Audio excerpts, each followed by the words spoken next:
Olá malta, bom dia! Hoje eu quero partilhar com vocês um vídeo que acho que é muito importante porque estou a ver que há muita gente que não sabe bem como é poupar dinheiro. Então, vou fazer este vídeo chamado Poupar Dinheiro para Preguiçosos, para que seja fácil e simples. Se tedes cedo ideia de poupar dinheiro, podedes começar aqui com os básicos.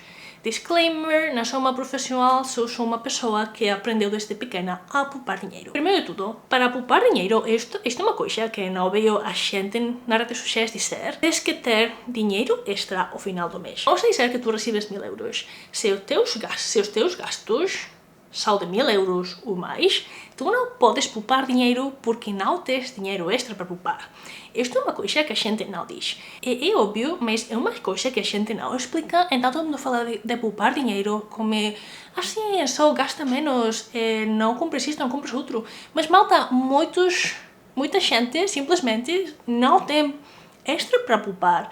E isso é o primeiro ponto no que há que pensar quando vemos as nossas contas, quando vemos o dinheiro que estamos a gastar. Realmente podemos eliminar gastos, porque às vezes não podemos, porque a vida está cara, os ordenados são baixos, e às vezes temos até que ter dívidas, é necessário, porque as matemáticas, as contas não dão com esta economia. Então, segundo passo, para ter dinheiro extra para poupar, temos que gastar menos do que recebemos todos os meses, baixar os gastos, ou aumentar o dinheiro que entra nas nossas contas, ganhar mais dinheiro. Normalmente, o mais fácil, na maior parte dos casos, é reduzir o que gastamos e depois, em segundo lugar, começar a ver maneiras para aumentar o dinheiro que ganhamos, que é, acho, o mais difícil. Para ganhar mais dinheiro e para reduzir gastos, há dicas na internet. Tedes aqui no canal vídeos de hobbies low cost e de coisas que eu faço para gastar menos dinheiro, mas o primeiro que tedes que fazer é analisar tudo o que gastades num mês. Agora bem, este é vídeo para preguiçosos, assim que vou dizer-vos como fazer isto da maneira mais simples. O que eu faço é, eu tenho um calendário em papel pequeno, mas pode ser no PC, no laptop, no smartphone, o que vocês querades, no Google Calendar, e todos os dias vas escrever o que gastes. O dia que pagas a renda, escreves, este dia vou pagar a renda, gasto tanto. O dia que pagas a água, gastes aproximadamente tanto, escreves o que gastes, e assim com todos os gastos.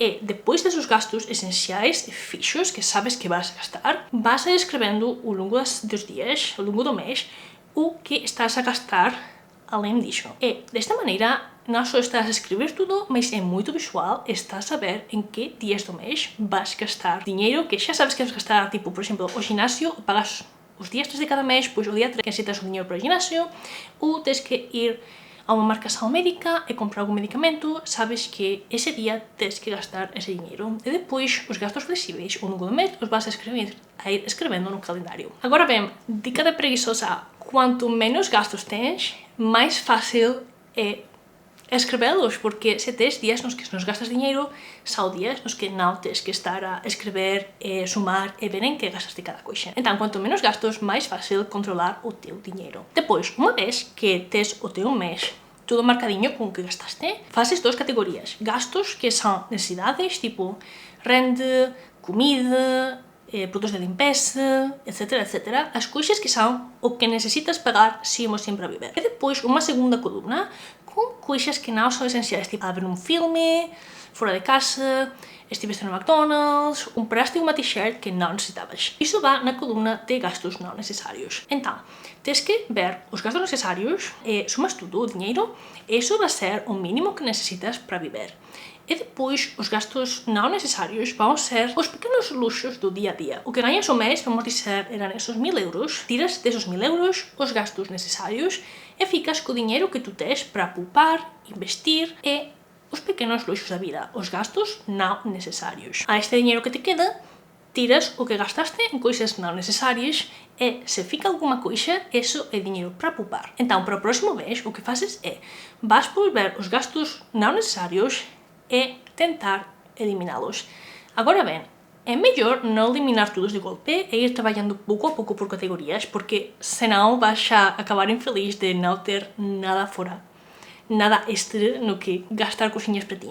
Assim que pode ser pouco a pouco. Tipo, por exemplo, se vas tomar o café fora todos os dias, se calhar vais 3 vezes por semana, ou se vais a ver lojas e acabas comprando alguma coisa todos os fins de semana, se calhar dixes, vou fazer uma semana sim, uma semana não. E vas buscando coisas que sejam de graça e que não te levem a gastar dinheiro, que podes fazer esses dias que não queres gastar. Como podem ver, tudo isto está baixo a assunção de que vais ter dinheiro para cobrir os gastos e terá um bocadinho extra para poupar, investir e comprar coisas não necessárias. O primeiro passo, o mais importante, é, como já disse, o de que ninguém fala. Depois, uma vez tenhas reduzidos os gastos não necessários, esse dinheiro podes começar a poupá-lo. Idealmente, esse dinheiro que poupas, deverias poupar um mínimo de 3 meses dos teus gastos necessários. Do mínimo que necessitas para sobreviver, o ideal é ter 3 meses em poupanças. E isso seria dinheiro de emergência, esse nunca se toca, porque ficas sem trabalho, ficas doente, sucede qualquer coisa, tens que cuidar de alguém que está doente, tens esses 3 meses de colchão por se sucede alguma coisa. E a partir de aí, podes decidir.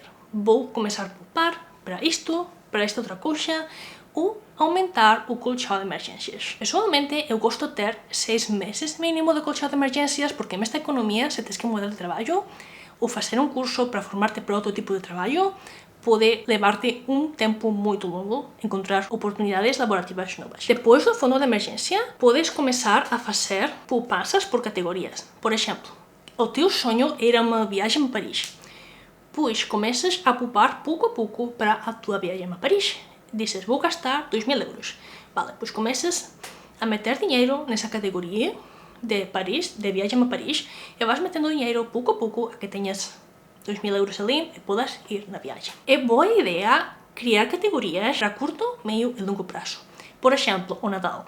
Sabes que no Natal vais ter que comprar presentes a gente, então ter já uma categoria onde vais pouco a pouco poupando dinheiro para o Natal, faz que não chegues a novembro e estejas, meu Deus, tenho que gastar todo este dinheiro em coisas de Natal para dar-lhe a gente e vai arruinar todos os meus planos do meu viagem a Paris. Não.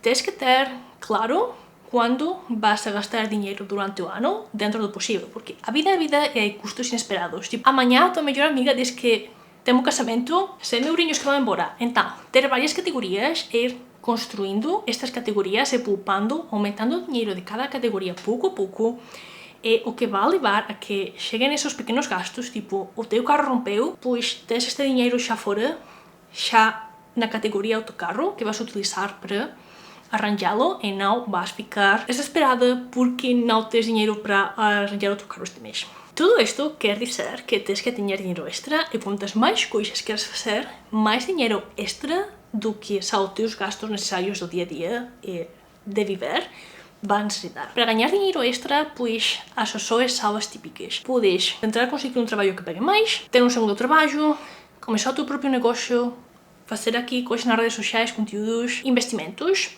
Agora bem, na minha opinião, não profissional, os investimentos são difíceis, enquanto que muitas vezes o que ganhas com os investimentos pode ser mais para combater a inflação, combater o custo das coisas subir ao longo do tempo. Por exemplo, tu tens 10.000 euros poupados porque fizeste super bem e tens 10.000 eurinhos poupados. Esos 10.000 euros, o poder de compra, o que tu podes conseguir com esos 10.000 euros, menos do que podes comprar o próximo ano porque os preços vão subindo. Então, se tu tens esses 10.000 euros na tua conta, sem fazer nada, sem investi-los, vas perder poder de compra. Vas, tecnicamente, a ficar com menos dinheiro pouco a pouco. Agora bem, o problema, se tu tens algum problema e necessitas dinheiro líquido, tens que ter isso idealmente numa conta de banco ou em algum fundo de inversão que tu podes tirar o dinheiro sem custos adicionais. Na minha opinião, para investir, tens que aprender a investir, é uma coisa que eu não sei fazer, assim que não faço. Mas, se querem investigar, deixo por vossa conta, podem fazê-lo, mas é uma das maneiras de combater a inflação e se calhar até ganhar dinheiro. E tenho que falar-vos, em último lugar, de uma armadilha que vejo muito, porque a gente pensa, se eu simplesmente ganhara mais dinheiro, eu já estava bem a nível financeiro. E não, muitíssimas vezes, quando ganhamos mais dinheiro, quando está numa promoção, quando conseguimos um trabalho melhor ou recebemos uma herança, muitas vezes o nosso nível de vida sube. A gente quer uma casa mais grande, um carro melhor, a viaxen dos seus sonos, ir aos restaurantes nos que quería ir, mas non tiña diñeiro, e ao final acabas por viver cos mesmas preocupações financeiras que tiñas antes, porque estás a mudar o teu estilo de vida ao nivel do diñeiro que gañas agora.